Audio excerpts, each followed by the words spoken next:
Bonjour, je m'appelle Lara Kelsen et je suis donc responsable du service de la scolarité de l'école d'architecture de Nancy. C'est un gros service qui donc s'occupe de la gestion des étudiants depuis leur dépôt finalement de candidature jusqu'à l'obtention du diplôme. Donc on est chargé de gérer les procédures d'admission, des inscriptions des étudiants, du suivi pédagogique, des cours et jusqu'à l'obtention du diplôme. On a un chargé pour le cycle licence, un chargé pour le cycle master. On propose aussi d'autres diplômes en dehors du cycle des études d'architecture, donc on a des diplômes spécialisés. On a un chargé de la vie étudiante qui s'occupe de l'accompagnement des étudiants tout au long de leur cursus et un service des relations internationales avec une collègue qui s'occupe de la gestion des étudiants qui décident de partir faire une mobilité à l'étranger et une autre collègue qui s'occupe aussi des partenariats dans le cadre de double cursus ou de cursus en apprentissage qu'on a décidé de mettre en place dans le futur à l'école d'architecture de Nancy. L'école d'architecture de Nancy est une école nationale, donc une école publique liée au système universitaire français, donc elle n'est pas privée. Et pour rentrer dans les études d'architecture, il y a plusieurs procédures d'admission en fonction du statut du candidat. La plus importante procédure d'admission, c'est ce qu'on appelle la procédure Parcoursup, que je pense la plupart des candidats connaissent, qui se fait pour l'entrée en première année des études d'architecture. Il y a d'autres procédures d'admission qui concernent plus particulièrement les étudiants étrangers, mais ça, ils en sont informés par les espaces culturels du pays de résidence où ils habitent.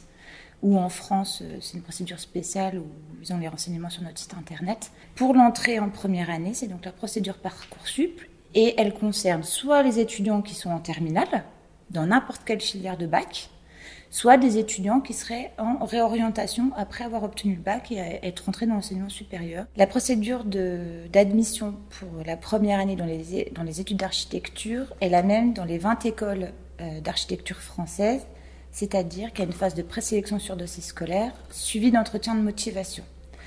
Pour les candidats en terminale, le dossier scolaire et les notes qu'on va regarder à l'école de Nancy sont les notes de français au baccalauréat, les notes d'enseignement scientifique quand on en dispose en première et en terminale, et les notes d'histoire-géographie et LV1 de première et terminale quand on en dispose. Il faut savoir que les études d'architecture sont ouvertes à tous les bacs. Même les bacs pro peuvent postuler pour rentrer dans les études d'architecture. Les candidats qui sont actuellement en première, qui envisageraient de faire des études d'architecture, ils peuvent choisir les spécialités qu'ils souhaitent, puisque de toute façon, tous les bacs permettent d'entrer dans les études d'architecture. Donc, a fortiori, toutes les spécialités. Nous, on conseille de choisir les options, enfin les spécialités où les candidats se plaisent le plus et où ils auront les meilleurs résultats scolaires. Il faut savoir que la phase de présélection, elle est assez exigeante et la moyenne des dossiers scolaires est assez élevée. Donc, il faut quand même avoir de bons résultats scolaires. C'est important.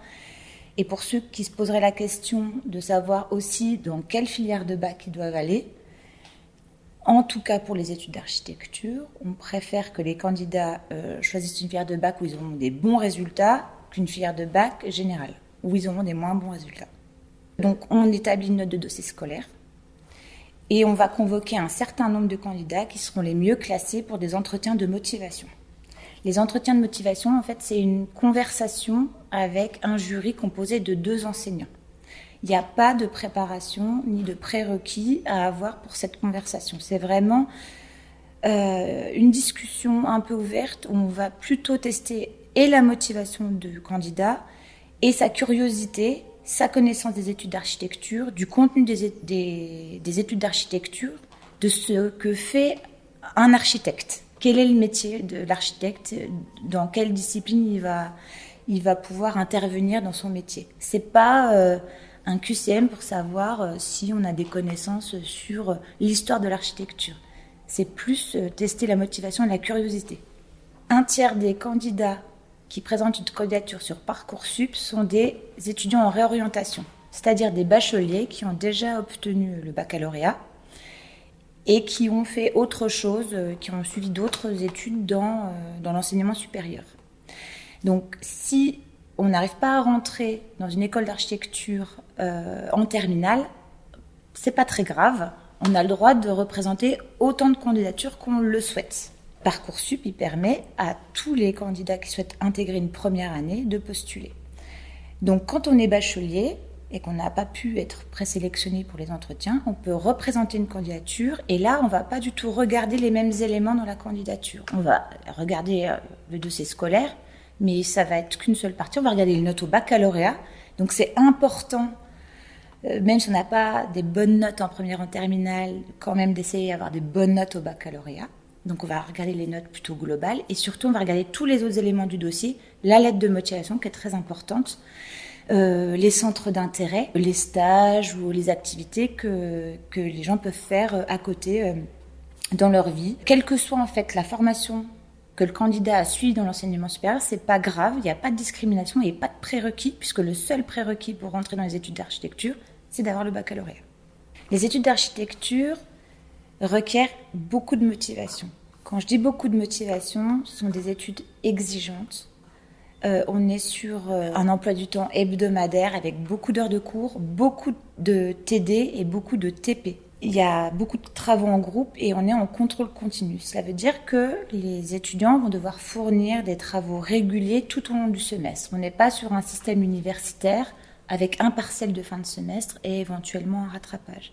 Là, ça va demander en fait un travail régulier et beaucoup d'investissement tout au long des 10 semestres des études d'architecture. Ce ne sont pas des études élitistes, mais exigeantes, qui demandent beaucoup de motivation. On pourrait penser que pour rentrer dans des études d'architecture, il faut savoir dessiner ou être très bon en mathématiques. Alors non, pas forcément. D'une part, il n'y a pas de prérequis en dessin, puisqu'en fait c'est le bac, le prérequis. Donc un candidat qui ne sait pas dessiner, c'est pas grave, parce que déjà on ne teste pas les capacités de dessin des candidats. Ça, c'est à nous de l'apprendre aux candidats au moment où ils intègrent les études d'architecture.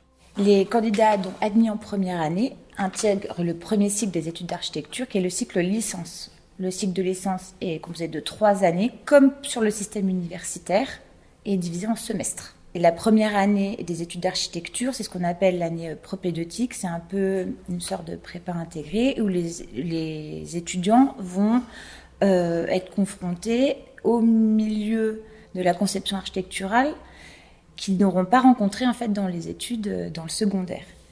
C'est pluridisciplinaire, donc ils vont suivre des enseignements dans plein de disciplines différentes, notamment le dessin. En première année, il y a beaucoup de dessins à la main. La première semaine, quand les étudiants commencent les cours, c'est une semaine dédiée au dessin, c'est ce qu'on appelle la semaine intensive dessin, où pendant toute la semaine, ils vont aller dessiner dans la rue et on va leur apprendre toutes les techniques de dessin. Les étudiants ont des enseignements en sciences humaines. Alors ça va être de la sociologie, de l'histoire de l'art, de l'histoire de l'architecture, de la philosophie. Il y a des enseignements en sciences dures plus techniques avec de la géométrie, du dessin technique, des mathématiques appliquées. Alors ça c'est plus tard dans le cursus, mais il y aura aussi de l'informatique. Mais ça c'est plutôt à partir de la 2e année. Et puis il y a chaque semestre des études d'architecture et il y a ce qu'on appelle le projet. Le projet c'est un tiers environ du volume horaire des étudiants.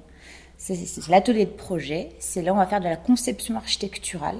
Et la conception architecturale, le principe, c'est d'aller convoquer tout ce qu'on apprend dans les autres enseignements pour le mettre au profit de la création. C'est pour ça, en fait, qu'on demande des étudiants en architecture qui soient extrêmement curieux et ouverts. Parce que l'architecte, il doit pouvoir concevoir des bâtiments qui permettent à la société d'évoluer et d'être bien dans son environnement. Donc il faut qu'il s'intéresse à tout. L'architecte est pluridisciplinaire et en fait il ne va pas fournir sa réflexion en termes de conception seulement sur le bâtiment, mais il ouvre aussi sa réflexion sur l'échelle du territoire.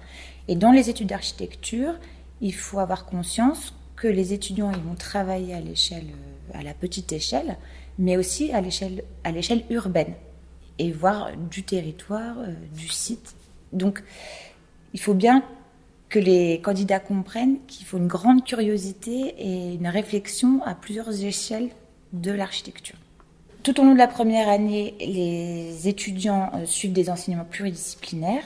Il y a la première semaine, donc au premier semestre, il y a une semaine intensive qui est celle de dessin. Et au second semestre, il y a des semaines intensives faites à chaque semestre des études d'architecture. Et au second semestre, c'est ce qu'on appelle la semaine construction. Donc là, ça va être un peu plus manuel. D'ailleurs, en première année, le premier stage de fin d'année est ce qu'on appelle un stage ouvrier, où l'étudiant va aller travailler dans une entreprise n'importe laquelle, un menuisier, un charpentier, un plaquiste, un peintre, pour voir aussi comment travaillent les entreprises qui travaillent avec les architectes. Dans les études d'architecture, il y a des stages chaque année. Et donc la première année du cycle licencié, le stage ouvrier, et ensuite des stages pratiques en agence d'architecture, mais ça peut aussi être dans des structures publiques comme des UDAP, ce qu'on appelle les unités départementales d'architecture du patrimoine, dans les collectivités territoriales, dans des CAUE, qui sont des structures publiques aussi. Parce que les métiers de l'architecture sont très variés. Pour obtenir le diplôme d'état d'architecte, le cursus il est composé par un premier cycle, le cycle licence, suivi ce qu'on appelle du deuxième cycle, le cycle master. On est calqué en fait sur le système universitaire licence-master. Licence en 3 ans et master en 2 ans. Il faut quand même savoir qu'à tout moment du cursus, et comme dans le système universitaire, un étudiant peut décider de se réorienter soit à Bac+2, soit à Bac+3 et reprendre un autre cursus universitaire. Il y a des passerelles. Mais en règle générale, la majorité des étudiants ont leur diplôme de premier cycle et poursuivent en master pour obtenir leur diplôme d'état d'architecte en 2 ans. Donc ça fait 5 ans d'études. Au bout des 5 ans d'études, un étudiant peut décider de rentrer dans le marché du travail et d'aller travailler. Donc là, comme je disais, les métiers sont très variés. Donc il peut aller travailler en agence, mais il peut aller travailler en structure publique, en bureau d'études.